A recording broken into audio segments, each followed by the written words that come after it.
In studio right now is Sheriff Rob Maciol. We're talking about this Animal Abuse Registry, and it's currently been tabled. But we spoke with George Joseph from the legislature the other day. He said he expects this will end up passing. But they really want to eliminate farmers. You're a farmer. Yep. Should farmers be eliminated from this? No. And why is that?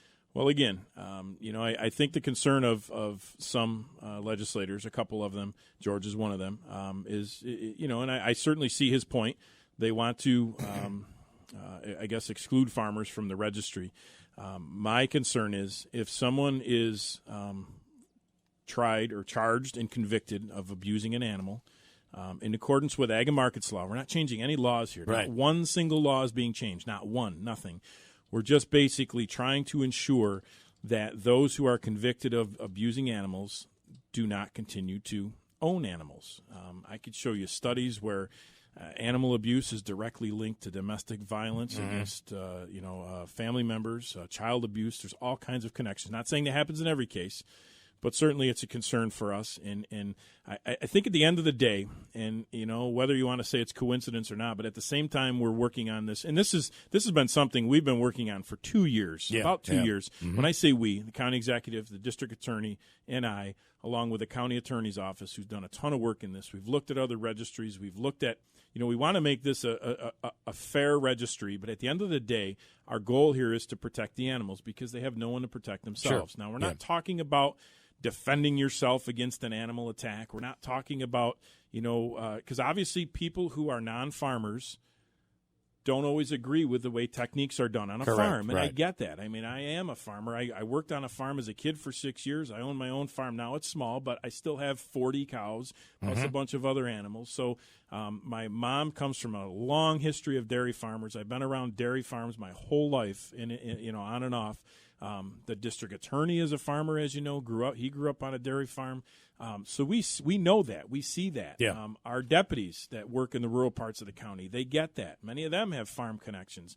But at the end of the day, take this horse case, the recent horse case. This is an individual who beat this horse until it died. Okay, this was a violent attack on an animal. In my opinion, this person should never own an animal again. Yeah. And I don't care what background, whether he's a homeowner, a farmer, what race or religion he is. That doesn't matter to me. The point is someone like this, in my opinion, and again, I'm not a legislator. They make the laws. I enforce them. But I certainly want to get my opinion out there, and I believe I have strong public support behind me. And again, I understand there are concerns, and I really agree with one concern that legislator Joseph brought up.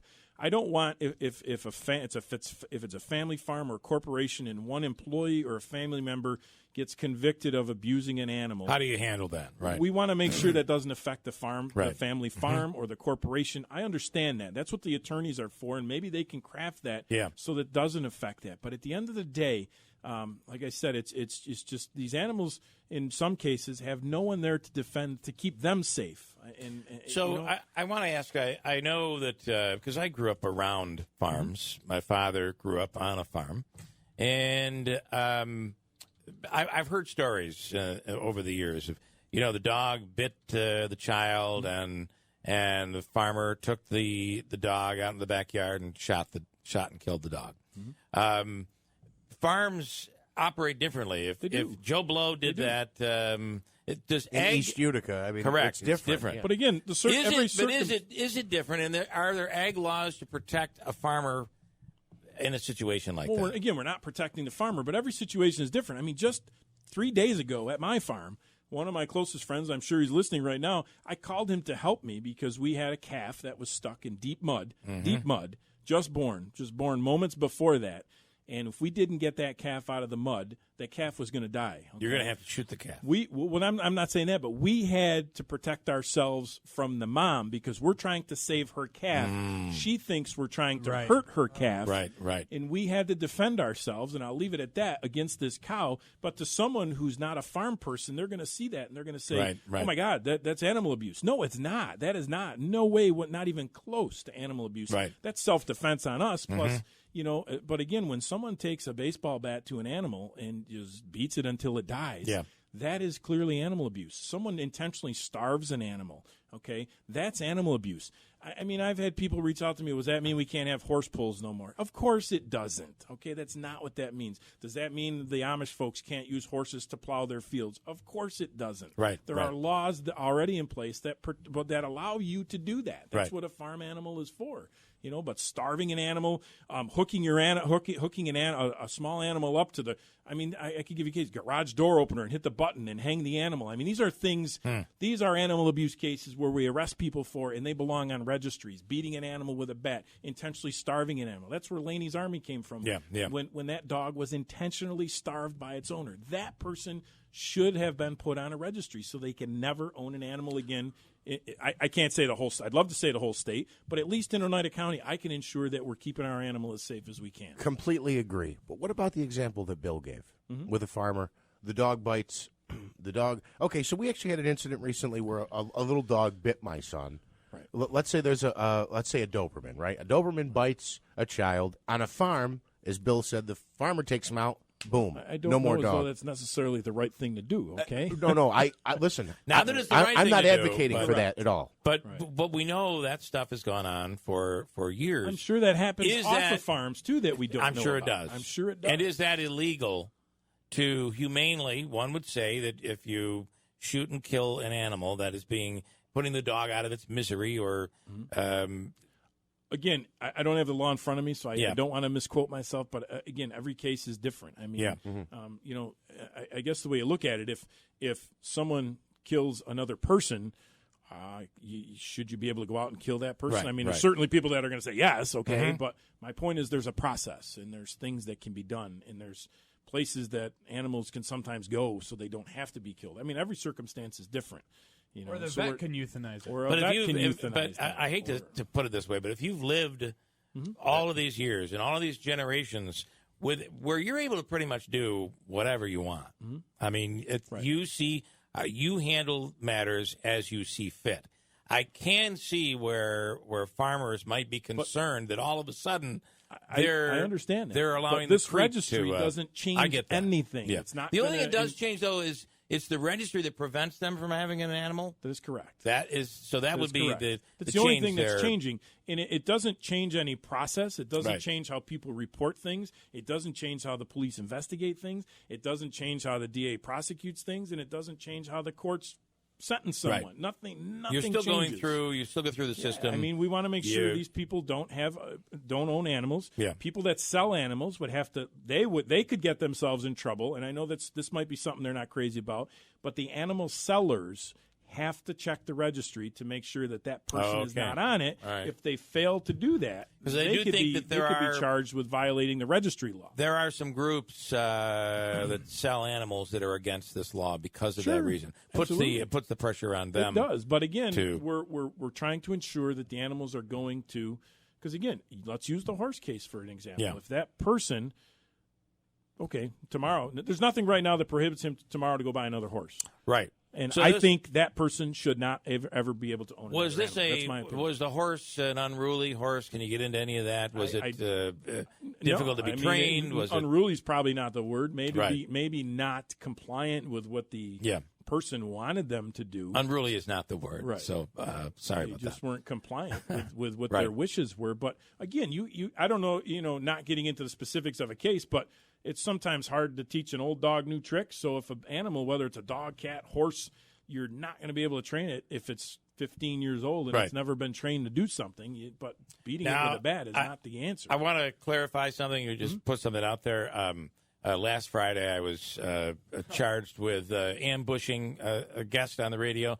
I want you to know this is completely organic. I had no idea George Joseph was calling in. So Sure. this is not Absolutely. but to me, this is a healthy conversation. This is what it's all about, and that's what I it's all love about Yep. this part of my job, that I can debate Yep. things and address them. And Oneida County Legislator George Joseph is on the line right now. George, good morning. You're on with Sheriff Maciol. Thanks for calling in. Yeah, this is not an ambush. Rob's a friend Good morning. of mine, so That's right. It's one thing I just want to point out. Laws. The worst thing in a law is when it's ambiguous. We start right off in this law, and maybe it was an oversight, maybe it was just copied from another law. But when you label animals all mammals, I mean, now you've opened it up to everything. If you, in this law, it not only called all animals or labeled all animals, it referenced ag and market law, and one section was 360, where if you poison an animal, obviously nobody wants to do that. But literally, if that is to be construed literally, if somebody puts decon to kill rats, that's, you've labeled all mammals, you've labeled the poisoning part. We want to make a good law, and a good law is very specific, very detailed, and it narrows it down to what you're trying to accomplish. Anytime it's ambiguous, and we've done this in the past, last year on another law that we had to amend 2 times. Our purpose is to make the best law, the most reactive law, and I think the sheriff would agree with that. I agree. We want a good law, absolutely. But again, the example he gave with the decon, you were shaking your head. Yeah, I mean, again, that comes down to the common sense of the law enforcement when they're doing the investigation. I mean, if I use decon on my farm, I mean, in the silo you have rats, right? But if one of my animals gets into that and dies as a result of that, I did not intend to kill. I had that happen to a dog. The animals. So again, that's and again, if that complaint came to me, it would go no farther than me. If by chance it did make it through me, it's never going to make it through the prosecutor's office. I do want to say though, and I'll take George's side a little bit here. Absolutely. And that is, there was just recently, and this might have been in California. I just say California because I don't know, but where somebody was eating goldfish. And the guy was arrested for cruelty to animals with a goldfish. Shame on the police. So. But with that said, really? I think that George is correct in that you want to answer all the questions because you're not going to be sheriff forever, right? And Absolutely. God forbid. Hopefully, I will be. Yes, but that's God a great point. Forbid some. I mean, look at what we're dealing with in the legislature right now with these downstate people that don't understand upstate. Absolutely. And I think, George, what you're saying is you want to make sure that if the world goes crazy, they're not going to be able to use this law to abuse the original intent. Absolutely. Okay. Let's be clear on what our intents are. That's all. And there's always the unintended consequences. I try to go not one-dimensional, but let's look 2 and 3 dimensions. Just because this law is in place does not stop abuse. It stops the purchase, but the prohibition has ramifications. The supply chain for farm animals is entirely different than it is for normal house pets. Right. You have auction houses that may have 300 or 400, transactions a day. It's onerous to, you're putting that in perspective. You have a small amount of abusers that would be on this registry, and nobody agrees with, abusing animals. But the onus is on the innocent rather than on the guilty, and it has ramifications. And so let's craft this in a way that we think about it, and we'll come out with a better law. We're talking about the Animal Abuse Registry bill that could become law if it gets through the legislature. What about, George? And I think this is a concern that the sheriff has had. If someone who is a farmer is someone who abuses animals, and we're just talking about this case of the horse, where the horse was just beaten to death, allegedly. The case is still active, but should a farmer be exempt if a farmer is someone who abuses animals? Well, first of all, if he does, you have a law in place. They'll be convicted. There's harsh penalties for it. It depends on severity. On the other hand, I think we'll all agree it's rare. And typically where you see it in farms, where they've starved animals, there's a mental illness part of it. Mm-hmm. It's the same as people that hoard small animals. There's a mental illness component to it. Yeah, but George, that doesn't mean they're exempt from being able to have the animal, though, I don't think. I mean, that's not an excuse to abuse an animal, ultimately. Rob, I don't think what the intent of denying that person ever to be possession is too simplistic to say that they never will. I think you have to trust that the other laws and mores that play into it. Once somebody is labeled an animal abuser, I think that's what the community watches. And the people that have been accused. I mean, it doesn't have to be on a registry for you to know about it. You're in law enforcement. Yeah. Word spreads. The newspapers print it. There's a conviction. Typically, those people are maybe ostracized is too strong a word, but they're known, and the community protects that. You can't overprotect, because then the innocent people are subject to it.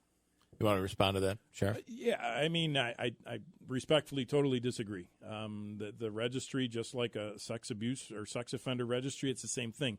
Yeah, I mean, someone, if it was me or if it was George or anyone in the studio and we got charged with animal abuse, yeah, no one's going to forget that. But a person who's not well known, and I mean, they could easily just continue to own animals. And again, I have an obligation, and like I said, that's what I truly love about this process in America here. I mean, there's a proposal.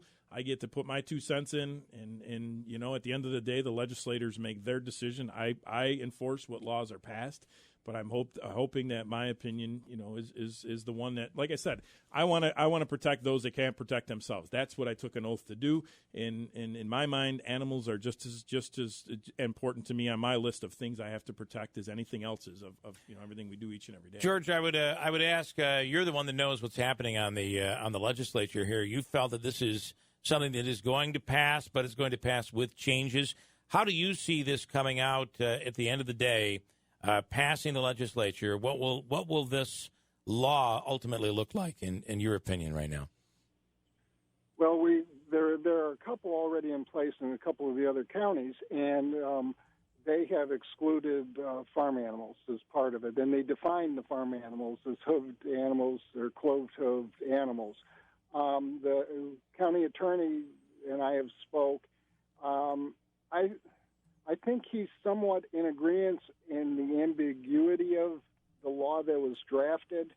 I don't think it really, the sheriff in this, maybe it was figuratively, you said it's taken 2 years to do this.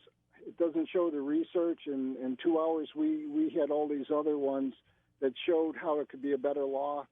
I'm not.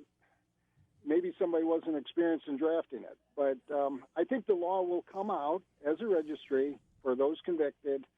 It'll exclude the farms. Farm Bureau is against it. They're against all registries.